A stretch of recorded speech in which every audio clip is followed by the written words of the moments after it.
سورہ طور کی تفسیر میں ڈاکٹر اسرار احمد کا بیان زیادہ تر استدلال اور منطق پر مبنی ہے۔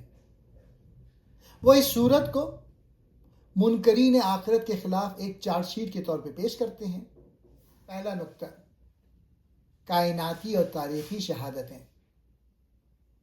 سورت کا آغاز 5 قسموں سے ہوتا ہے: طور سینا، لکھی ہوئی کتاب، بیت المعمور، بلند چھت اور ٹھاٹھے مارتا سمندر۔ ڈاکٹر صاحب فرماتے ہیں کہ یہ قسمیں محض الفاظ نہیں بلکہ گواہ ہیں۔ جس طرح طور سینا پر شریعت نازل ہوئی، اسی طرح ایک دن جزا و سزا کا قانون نافذ ہوگا۔ وہ فرماتے ہیں کہ اللہ کا عذاب آ کر رہے گا اور اسے کوئی ٹال نہیں سکتا۔ دوسرا نقطہ، قیامت کا منظر اور مجرمین کا انجام۔ وہ بتاتے ہیں کہ کائنات کا موجودہ فزیکل آرڈر درہم برہم ہو جائے گا۔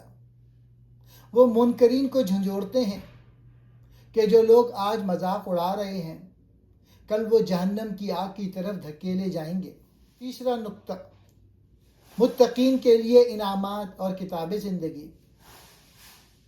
ڈاکٹر صاحب اس سورت کے اس حصے پہ بہت جذباتی انداز میں گفتگو کرتے ہیں، جہاں اللہ تعالیٰ فرماتے ہیں کہ نیک لوگوں کی اولاد کو بھی ان کے ساتھ جنت میں ملا دیا جائے گا، بشرط یہ کہ وہ صاحب ایمان ہوں۔ وہ اسے اللہ کا خاص فضل قرار دیتے ہیں کہ انسان کی خوشی مکمل کرنے کے لیے اس کے خاندان کو یکجا کر دیا جائے گا۔ چوتھا نقطہ،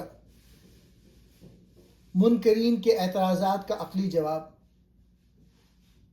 سورت کا آخری رکوع ڈاکٹر صاحب کے نزدیک دعوت دین کے حوالے سے بہت اہم ہے۔ یہاں اللہ تعالیٰ نے چند سوالات کیے ہیں جنہیں ڈاکٹر صاحب عقلی بمباری کہتے ہیں۔ کیا یہ لوگ بغیر کسی پیدا کرنے والے کے پیدا ہو گئے؟ کیا انہوں نے زمین و آسمان کو پیدا کیا ہے؟ کیا ان کے پاس غیب کا کوئی علم ہے؟ وہ فرماتے ہیں کہ اگر ان سوالات کا جواب نہیں ہے تو پھر اللہ کی بندگی سے فرار کیوں؟ پانچواں پوائنٹ، صبر اور تسبیح کی تلقین۔ سورت کے اختتام پہ نبی کریم صلی اللہ علیہ وآلہ وسلم کو حکم دیا گیا کہ آپ ان کی باتوں پر صبر کریں اور اپنے رب کی تسبیح بیان کریں۔